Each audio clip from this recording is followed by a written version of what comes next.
Hi guys and everyone, welcome back to my channel. Welcome back to Umkosi Nophilile. Ngiyabonga kakhulu for ukuthi ungijoine. Thank you very much. Ungakhohlwa ukuthi subscribe, like ivideo, you share.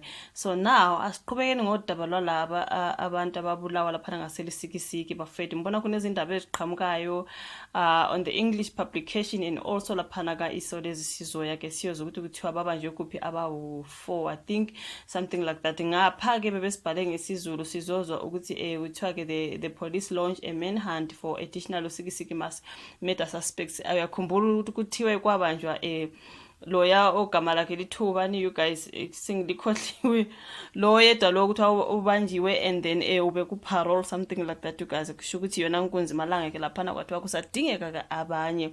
I think umyekethe siphoso xolo umyekethe something like that igama la ngaze ngalikhumbula kwathiwa nguyena obanjelwe ukubulala abantu abawu18. So lana bakhuluma ngokuthi the police launched a manhunt for additional eLusikisiki mass murder suspects. Kwase kuba nezithombe zabo lapho Songezo Mashiya Vuma, angazi wasevuma noma mhlambe uvuma isibongo, bese kuba Lwando Anthony Abi, uAphiwe AP Ndende nobonga Rico Hintsa, into kanjalo. Police are looking for Songezo Mashiya, Bonga Rico Hintsa, Aphiwe Ndende noLwando Anthony Shakes, into ezikanjalo abawu4. But sizobuya siye ngalo ka story esibhalwe khona ka isolezwe ngesizulu ngoba ngathi kuthiwa babathole ndawo thizeni emjondolo. Asiqale sifunde labe kuthiwa Eastern Cape, the police in the Eastern Cape have launched a manhunt for 4 men they believe may have been involved in the eLusikisiki massacre over 2 weeks. So kushuthi mhlambe kukhitshwa ke ithombe zabo namagama abo ikho kusiza ukuthi babanjwe. I think kulesi story singapha ka zimotha bebengakatholakala besadinga kusacela umphakathi ukuthi uma ungababona laba shuthi kukhona ke umphakathi osiwaqhamuka wathi nampa ngapha bayotholakala emjondolo thizeni. Sizofika laphana kubhalwe ngesizulu kusizoya siyofunda lana bebesathi kuthiwa bayadingeka bakhipha ke ithombe zabo namagama abo kuthiwa police spokesperson brigade Atlenda Mate said the suspects who are armed and dangerous are 20-year-old Songezo Mashiya Vuma, Bonga Rico Hintsa una 31, Aphiwe Ndende una 25 and the 31-year-old Lwando Anthony. Imagine abantu abancane kangaka nona 25, like honestly no, not 25, 20. Honestly, come on man.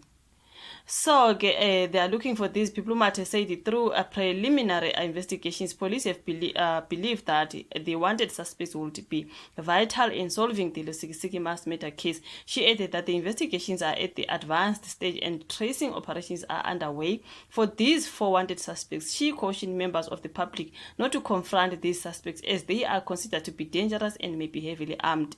Anyone with information on their whereabouts is encouraged to contact the SAPS, organized crime, or the Sub-Serious and Violent Crimes Investigation Team. The 4 suspects are also advised to hand themselves over at the nearest police station. So the Pretoria North Regional Court has found Saranthamani Devi Singh, something like that. Is it Sigamani or Sigamani? Guilty on charges of perjury, fraud and theft after she defrauded the South African Social Security Agencies.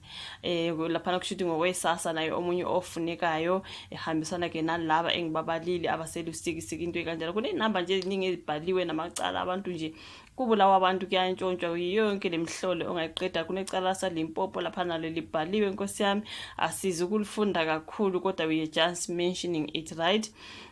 Sengizothi ndele ngiphume ke ngiye laphana ka isolezwe ke laba khulume khona ngalaba bayi4 akade kucelakala ukuthi uma ngabe uyambona ungamconfront, ungasondela eduze kwakhe ngoba they are suspected they are heavily armed, into enjalo nje you guys. And then lana ka isolezi stories sifakwe 4 hours ago bathi bona babanjwe emjondolo yasemkholombe ePort Shepstone abasolwa abathathu okubanjwe 3 not 4 abafunelwa ke okubulala kwabangu18 engobazane ngaseLusikisiki. So asiphelele leso story kodwa basishiye lapho basebefaka nje ivideo encane thizeni kukhulunywa ukuthi batholakele laba abawu3 njengoba sibonile ngale kufuneka 4. Kunesithombe sabo nansi la you guys nizosifaka I think udaba le video le mhlambe buya ka TikTok something like that. Kodwa bona bazotholakala ngangishilo ngathi bangatholakala Nkosi yami bachaza ukuthi yini ukubulala abantu bonke laba abawu18. Mhlambe njengoba bebanjiwe labathathu mhlambe bazoza ke ne-information engconywana ukuthi like wenzakalani like really. So Sipho Soxolo whatever miyekethe and nalaba abathathu asebebanjiwe lapha ngaseMkholombe ngase-Shepstone ke kuthiwa banje emjondolo. Yazi indaba yegebengu esengikayizi ukuthi igebengu asihlala endaweni esemjondolo and stuff, but basebenzisa indawo ezisemjondolo ukucasha into ekanjalo. Abantu babakhulume ngo-deep sleuth, kuthiwe indawo ese-deep sleuth inotsotsi. Yabona otsotsi ke kubo deep sleuth nakulezo ndawo zakozan spread emjondolo and stuff, baya lapho kuyocasha. Ungacabanga ukuthi mhlawumbe that's where they are best. Baya lapho kuyocasha, mabaqeda ukukhomitha amacala anjena baya kulezo ndawo ezisemjondolo bayacasha khona. Bayazi ukuthi la kuhlangahlangene khona nokuthi batholakale kunzima, kodwa ke ahlakanipha amaphoyisa kumele bafake amagama abo nezithombe zabo. Abantu bayakwazi ukuthi ba-reach out amaphoyisa ukuthi umuntu onjena ngimbonile sendaweni so into ekanjalo. Abahlali emjondolo abantu igebengu, abantu nje abahlalela emafletini le kumathano house into ekanjalo. Mabeqala nje benza umonakalo la banemjondolo abayaziyo la bazoya khona kuyocasha ke. Ungacabanga ukuthi bahlala emjondolo bayocasha lapha. So namba ke kuthi batholakala emjondolo yakho phiko. Ungacabanga ukuthi kulabo abahlala khona yilabo acasha khona uma beqede kwenza ubugebengu. Kwaze kwanzima bo. Akwazi kwanzima uzuthi ubugebengu bugcwele emjondolo lesasali bukhona, kodwa yazi ukuthi inkunzi malanga zezigebengu mase zigangile ziya lapha. So batholakele la abathathu bese kwakhulunywa ke ngoSipho Soxolo miyekethe ukuthi okay ubephande ngeparole, waphuma ngeparole something like that, nguye ke obanjiwe ecaleni lakhe. Ngizilo ukuthi abandon ibail kwathini. So kutholakale laba abathathu ekugcineni, kodwa bazotholakala ekugcineni, kodwa kuyogcina uNkulunkulu bafela. Akwazi ukubulala abantu abawu-18 bonke. Uthi wena ungubani into ekanjalo. Sengathi bangatholakala bonke bakhuluma ukuthi kwenzakalani, mhlawumbe isitha somndeni bathunyiwe zinkabi kwenzakalani. Some information must just come out kuzokwazi ukusizakala umndeni, uzokwazi ukuba neclosure ukuthi kanti ubani lo badinga kangaka, kwaze kwakubi okwenzeka ngalaba babulawa. Nkosi yami sengathi moya yabi ngalala ngokuphumula. Ngiyabonga kakhulu ukuthi ubuke le video, ulike, usubscribe, ushare, kodwa kusalayo batholakala kancane kancane. Thank you so much you guys. Sibonane futhi kwenye video elandelayo. Bye.